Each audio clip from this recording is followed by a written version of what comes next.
Alright, today we are going to go back to chapter 1 and 2. And we're going to do a couple of applications we didn't get a chance to back then. Okay? So we will take a deeper look at what you learn in chapter 1 and use in our daily life. So all this homework set is about real life questions, okay? So this question about 1.7, what was in 1.7? It's inequalities, absolute value, compound, and regular inequalities. Those less than or greater than symbols. So here is our question. 10-year-old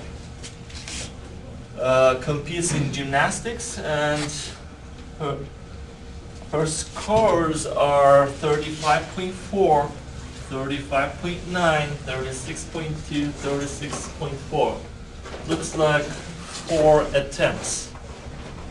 She has one more chance, right? In the next competition, she can join one more competition, but after the fifth one, 1, 2, 3, 4, fifth one, her average must be at least 36 to move up to the next level. We just need to figure out at least what score she needs to score in the next one so that she can go to the next level. Is the question clear? Alright, take your time, couple 2 minutes. Let's see who's gonna come up with the right answer. If you get the right answer, you'll get 1 credit, okay? 1 point. First person. Because there isn't any new math you're supposed to learn at this point. Let's see who can apply this.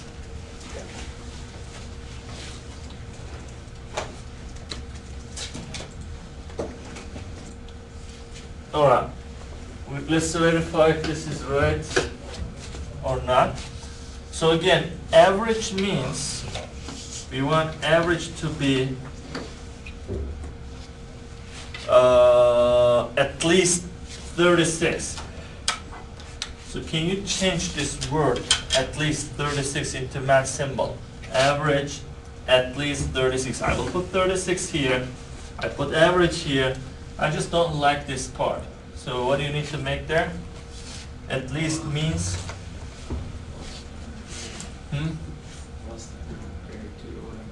less than or greater than this.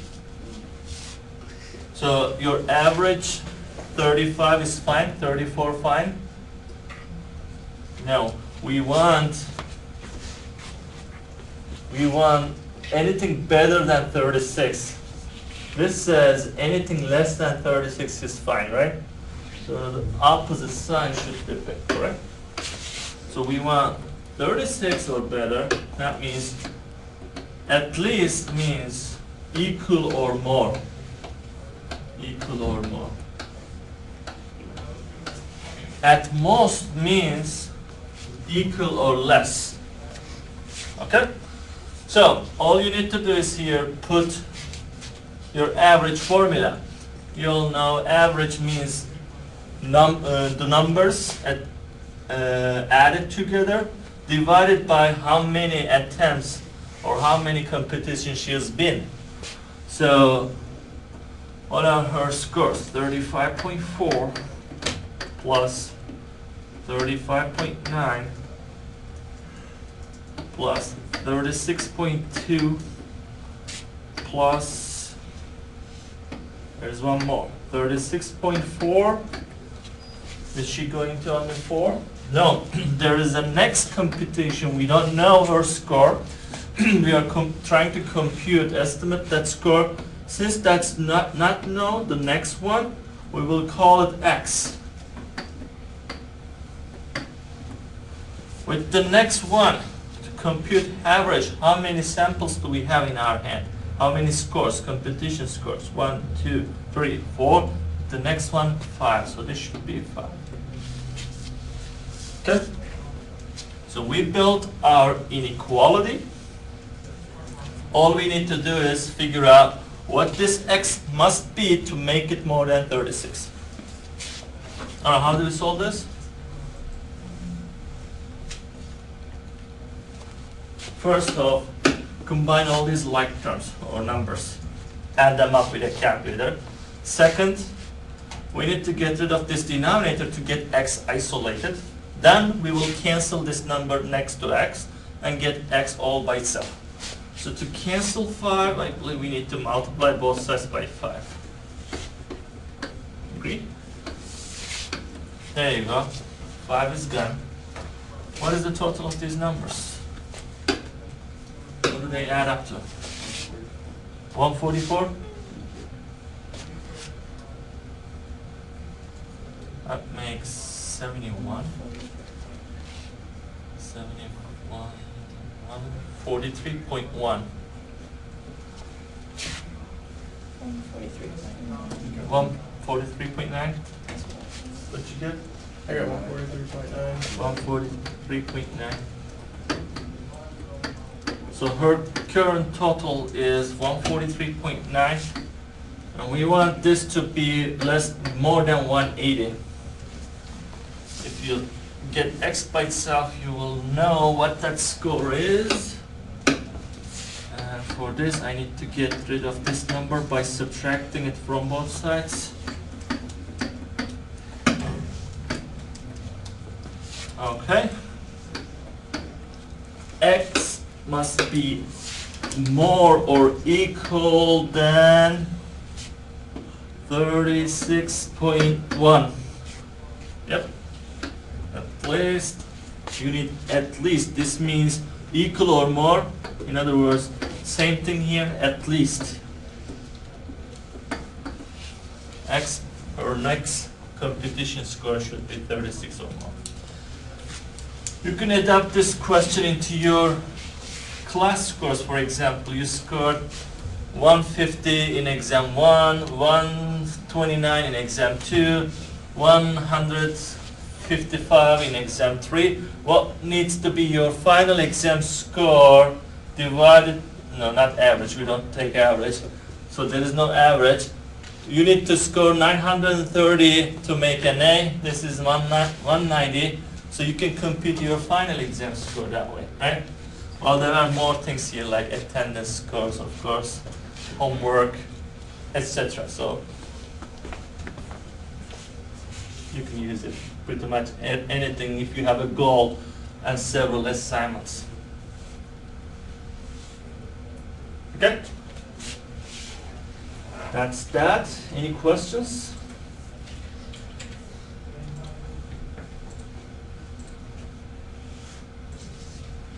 Coming up next is another inequality question, but this time, different type of inequality. It's pretty standard. You see this word a lot, margin of error. Well, what's the situation here? A refrigerator manufacturer recommends that the temperature inside the refrigerator to be 37 Fahrenheit. 37 Fahrenheit to be ideal, optimal temperature. But that thermostat inside, built into the machine, is not perfect. It's human-made. Everything has an error, all right? So that reading on the thermostat, on the refrigerator, may be wrong 1 degree more or less than what it's supposed to be. Okay? So don't trust, even the computer clocks has a mistake. So there is always an error, margin of error in every computation, every number, okay, presented by a machine. So it says that don't trust the reading, it can be 1 degree off. Can you write an inequality? It says absolute value inequality to represent this situation. Okay? And whenever you see margin of error, this is what you need to set up. An absolute value of actual value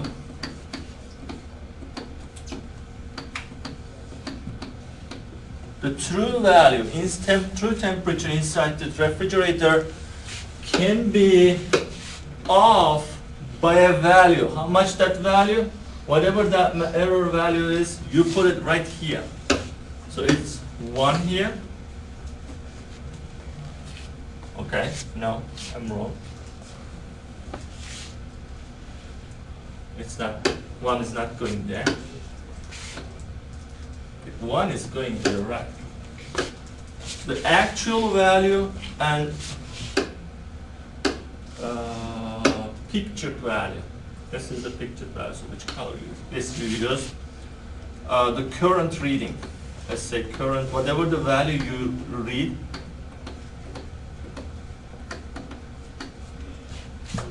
Okay?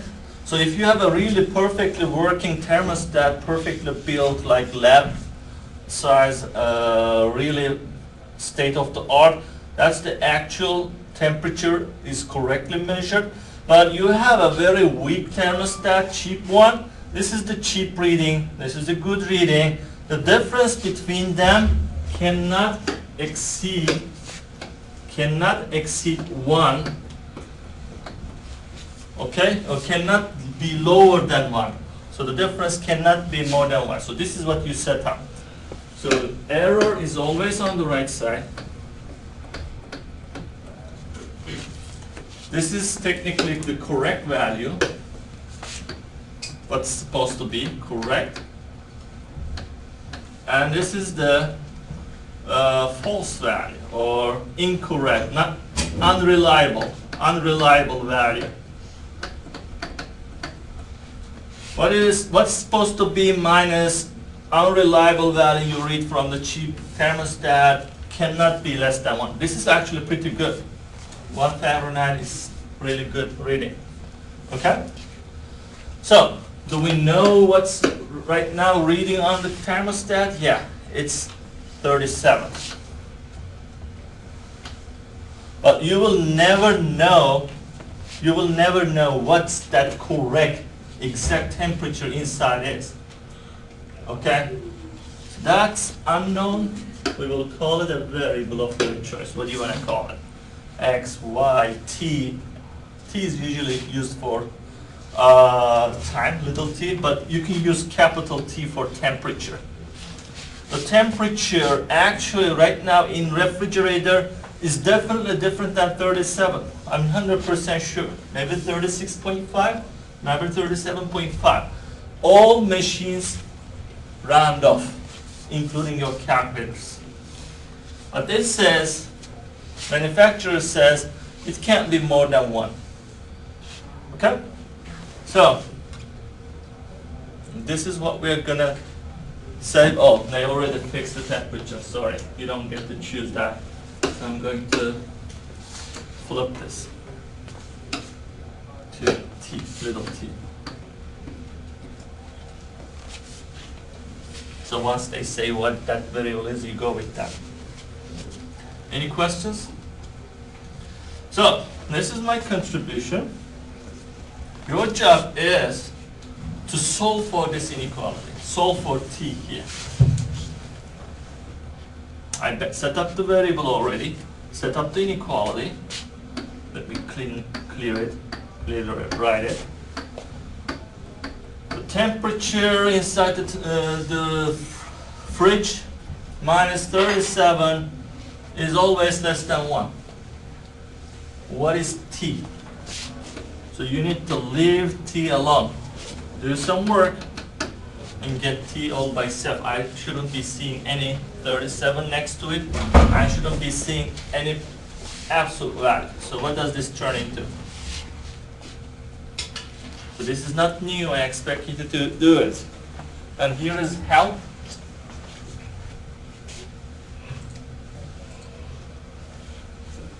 If you have an absolute value with inside stuff, but the inequality is pointing towards a number, it expands to a double inequality or compound inequality with positive number on the right, negative number on the left, and the stuff inside the absolute value in the middle. if the inequality is pointing towards the absolute value and the number is on the other side, then it switches to an OR type compound inequality. Stuff less than minus number, stuff more than minus plus number is how you split it apart. So I don't mean to just put this t on its own. Maybe there is another t, its own inequality here, maybe twice. So you tell me which one to pick. Is it gonna be double inequality like this, or it's gonna be compound inequality with OR? Which one is it?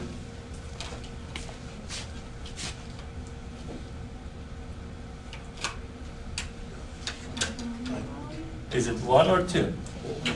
It's 1 because, look, this is your U.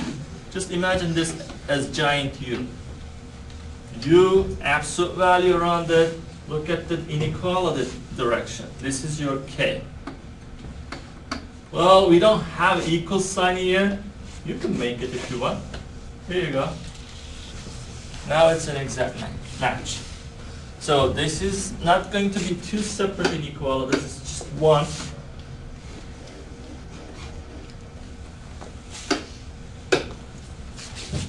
I will make this first. This is my setup. Minus k and k. Minus k and k. But what comes to the middle? T minus 37, the entire U, not just T, okay? It's everything between these two bars. All right, are we done? Is this the final answer? Solve means T must be alone wherever it is. Is this T alone? It's in the middle. How do we get rid of that 37? Add it to both sides here too. That's it. That's it. On this side too. All right.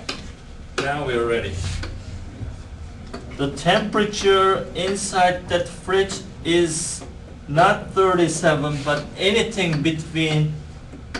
It can be as low as 36. It can be as high as 38.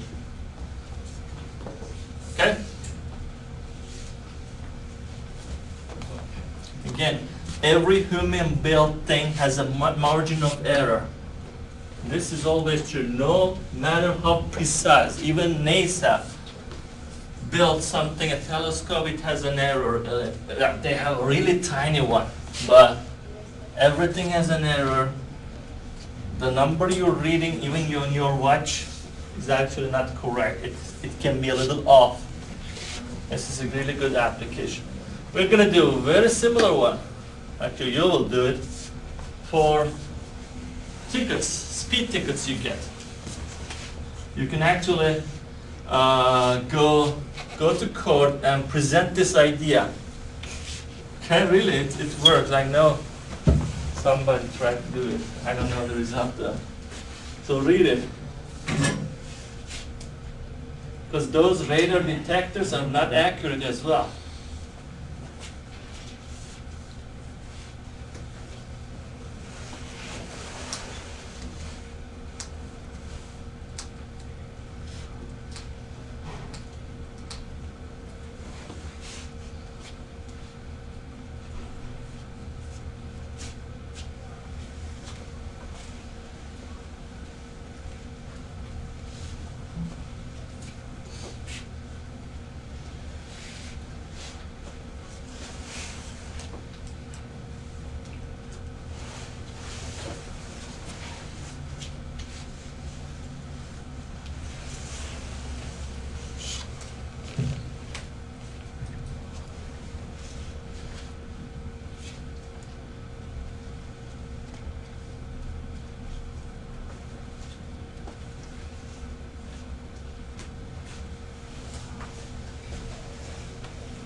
Alright, should the motorist receive a ticket?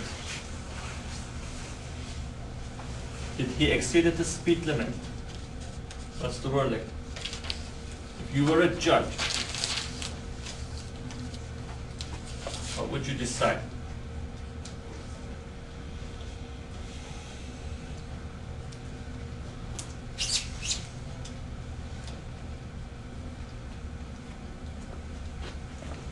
Anyone? You would give him a ticket? Okay, let's mathematically prove whether he deserves one or not. First off, it's the same temperature and reading question. Yeah, the police officer reads a number on his radar. So, current reading or actual speed, you're actually making some speed, right? You have an actual speed, but whatever the police officer reads is here. The manufacturer says it can be off as much as 3 miles per hour. It can be, the difference between actual and current reading can be as much as 3. So, we don't know your actual speed. You weren't looking at your speedometer, so you don't know this. This is your x, unless they specify the variable. Have they? X, yeah, they called it x, so I picked the right one. But what is the officer's claim? He claims he's reading 33 in his device, radar.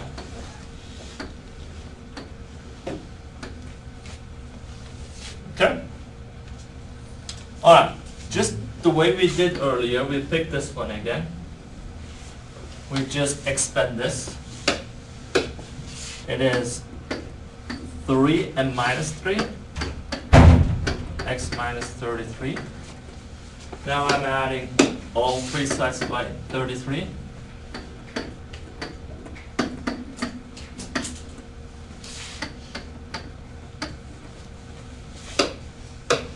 And your speed is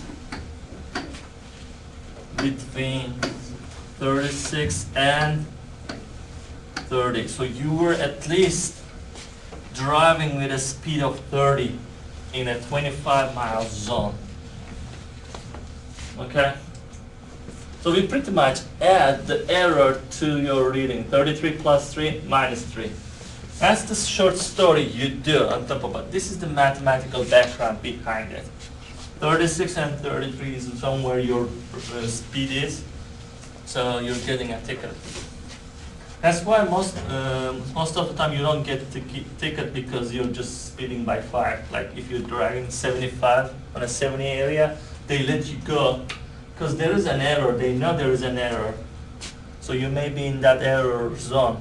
But if you're doing 80 or 85, yeah, they will definitely cut you a ticket. So this is a good time. If officer is giving you a ticket for 72 over a 70 zone, yeah, go contest it. Because no machines are accurate. This is a good proof, okay? Even you can show this recording and explain to the judge mathematically. That's true. But of course, the manufacturer of the radar, you need to check their website and what's their correct margin of error is. If you are using an old device like 15-year-old ago, this may be a big number. But if they are using a recent one, it may be less. So there is another factor in there. Okay? And sometimes I heard that they need to calibrate every night. They need to do this calibration every night. And you can check, when was the last time you calibrated your machine, sir? And then if they say, I don't know, you may have a ground there, okay? So I think that should be done every night or something. I don't know. Any questions on that? All right. We're starting to 2.4, chapter 2 applications now. And here is a nice application of rate of change. So there's a graph here. This is the temperature graph for a city in, it's not in Ohio, Athens. Because Ohio is not this warm, 55 in the middle of March, impossible, right?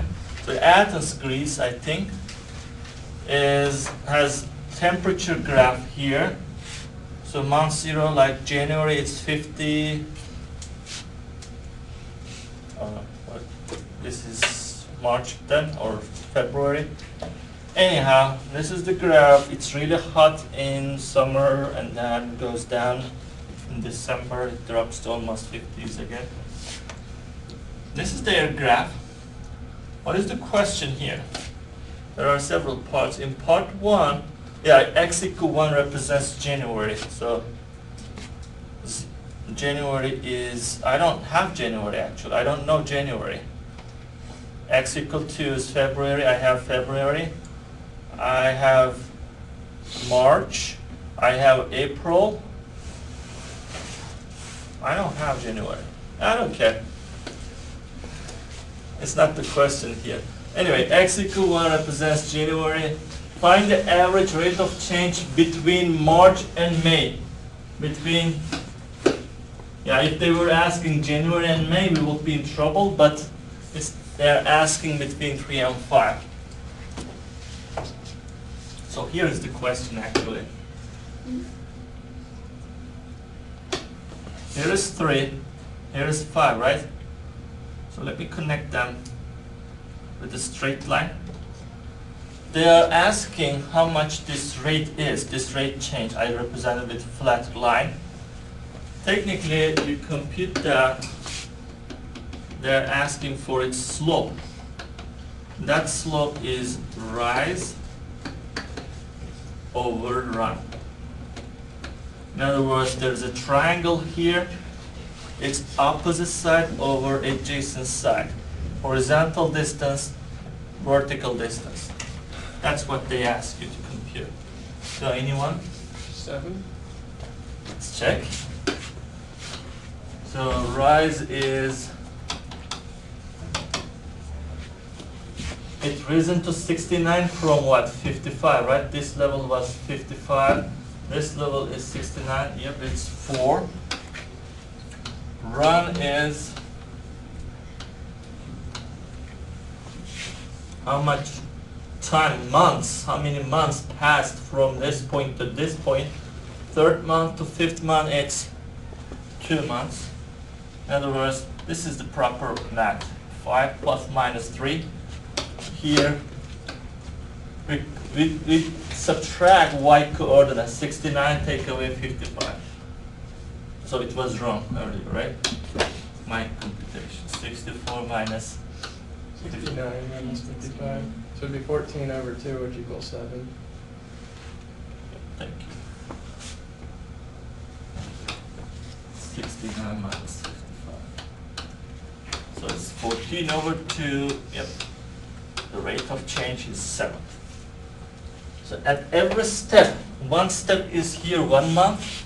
Every unit change 1 month. Temperature is rising 7 degrees. Over 2 months, of course. Over 2 months only. Okay. That's part A. I don't have part B. Let's find out.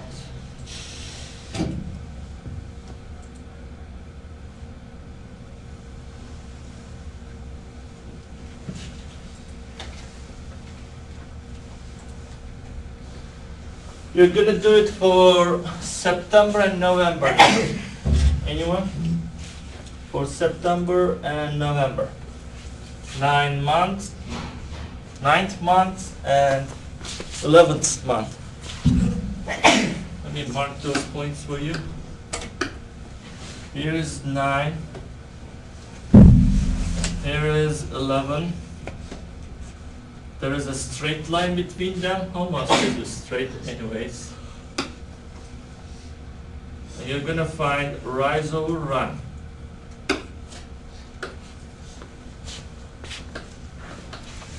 Which is, what is rise? Oh, 75 take away 59, right?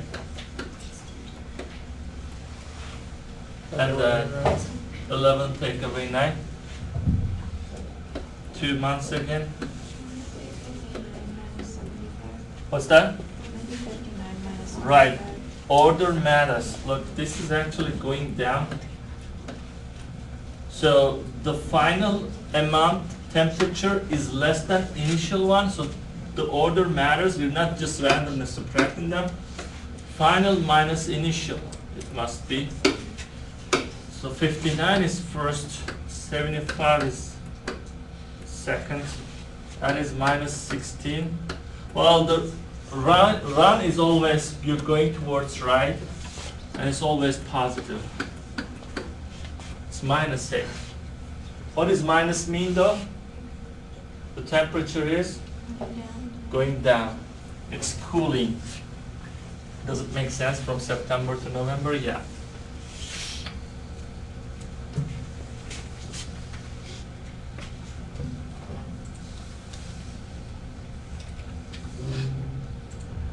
All right.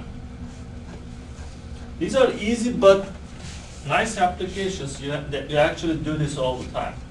Not you, but those TV. What are they called? Meteorologist? Meteorologists. Yep. They kind of do this.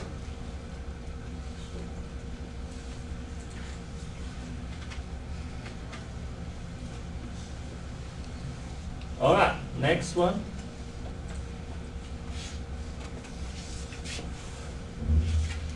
We are going to model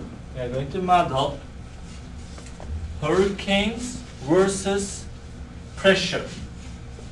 Okay? Barometric pressure and hurricane strength, or how strong the wind is, related. So there are some measurements taken here. I don't know what year is this from. We don't have it. Well, in one question it was about Hurricane Katrina. We don't know what hurricane this is from, but they sat down and took measurements and they observed this. So around 900s you have a wind speed of 100, almost 75, around 900s, early 900s. At 950, more pressure, you have less wind speed, 100, it dropped. And 1000, more pressure, you have less wind speed. So the more the pressure is, you have less speed. It's opposite. Okay? Alright, what is the question here then? They have taken how many measurements? Look, 1, 2, 3, 4, 5, 6, 7, 8, 9, 10. Please ignore this line. This is a computer estimate of how much this is decreasing. We assume you don't have it. We don't have that line. You're gonna make your own line. It says make a line, prediction line, model line, between two sample values, 950 and 100. It's this point. Let me mark it. Right, it's 950 at 100 miles. And the second point you take is 1040. It's this one. Well, if it was in your hand, can you choose any arbitrary two pairs of numbers? Yeah, you can pick any two dots and make a line between them. But they say, don't go with the black line, go with another model. Model this situation with your own line. Let's go with blue.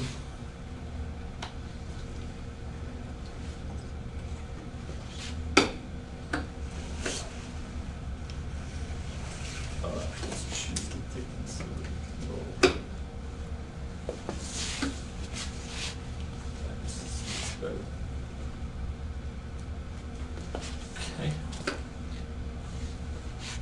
Going through both.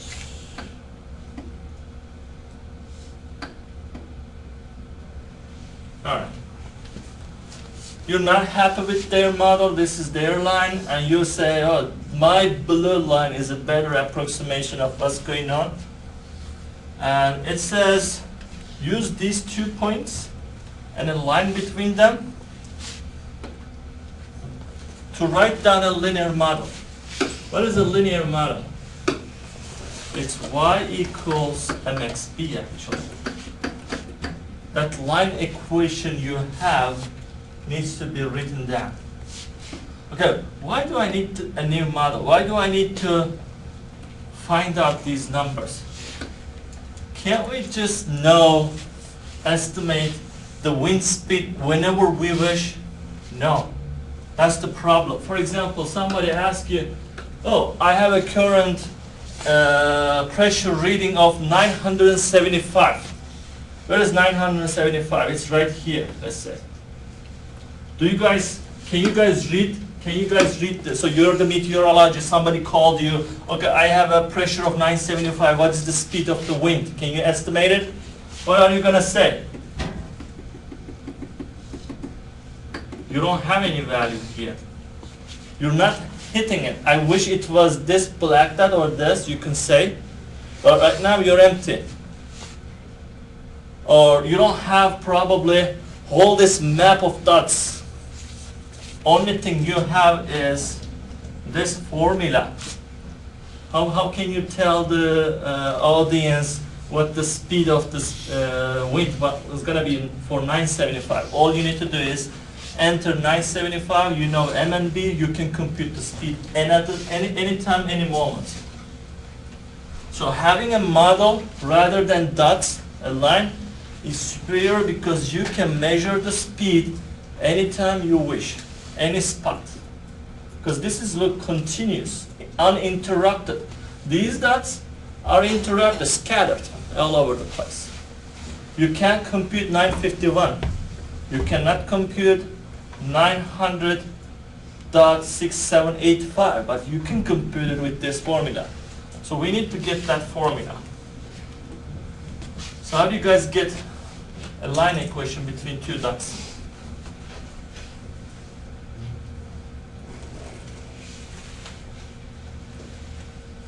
First, how do you get the slope? Yeah, rise over run, or y2, y1, x2, x1. So slope is y2 minus y1. Just the previous question we did. Rise over run, x, y2, y1, x2, x1. What is y2, y1? Always the second point, final point, minus first one, 40 minus 100. And what is x2, x1? 1,950.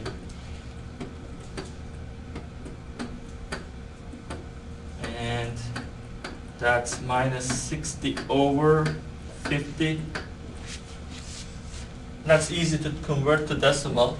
I usually don't like decimals, but this is not too bad. It's minus 1.2. Agree?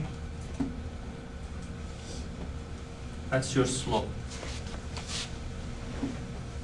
This tells you more than the slope. It tells you that at every one step of pressure change, like 950 to 951 or 1000 to 1001, your wind speed is dropping 1.2 miles per hour. It's dropping.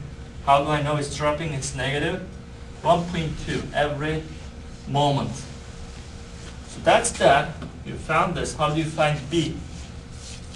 Once you find B, you're done. Yeah, pick any one of these points now. It doesn't matter which one. This is the x coordinate. Here is y. Substitute back in place, x and y. So you will know x, y. You already found m here. The only thing will be missing will be b. So you can solve for b. Okay? So let me do it on this side. Y is 100. M is negative 1.2. X is 950. Right? Put that here. 950. And B is unknown. So multiply these two first. What is it?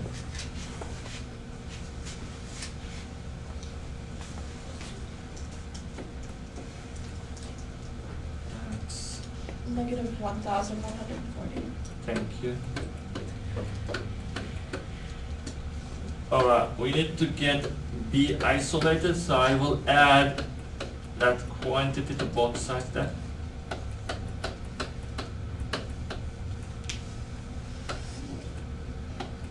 You will have 1240 cancel B. So here we go. We have now everything we need. Here's the final result. Y and X was stay the same, but the M is 1.2. B is 1240.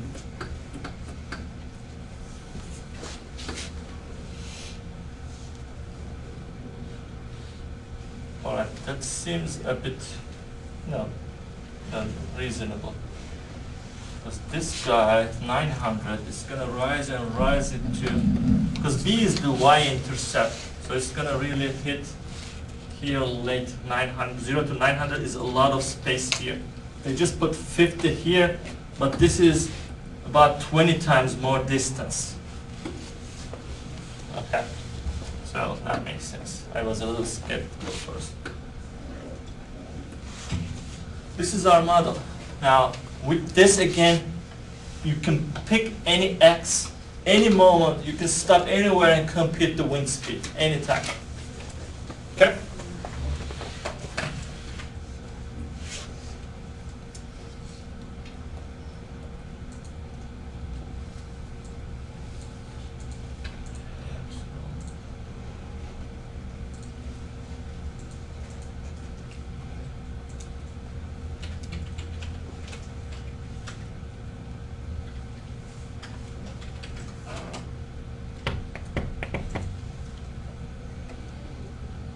Okay, the next question is, as I said, you can make this formula useful if you're interested in finding any speed, okay?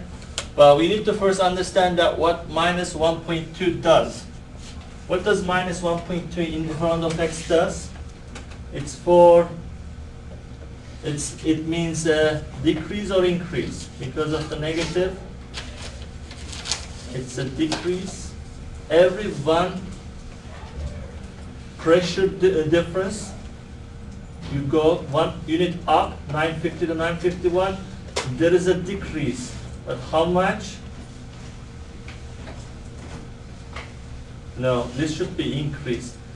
We go right, 950 to 951, you increase 1 not megabyte, what is this, millibar in pressure. The wind speed is gonna decrease by 1.2. So this is run, this is rise. It's going down because negative, but run is always positive. But now we're gonna estimate what is the wind speed at 900 because I don't have it in the graph. I can roughly see it on the graph, but not pinpoint it.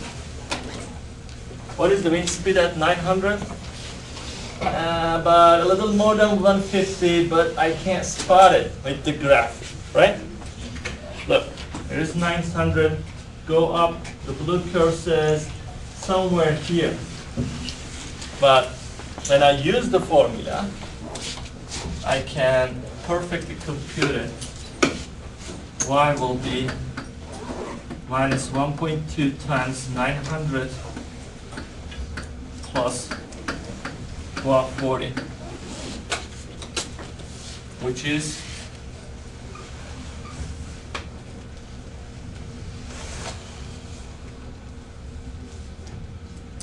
what is that? 160. 60? 160 is what I got. 160. Is it reasonable? Were you expecting 160? Yeah, 160 makes sense. A little more than 150.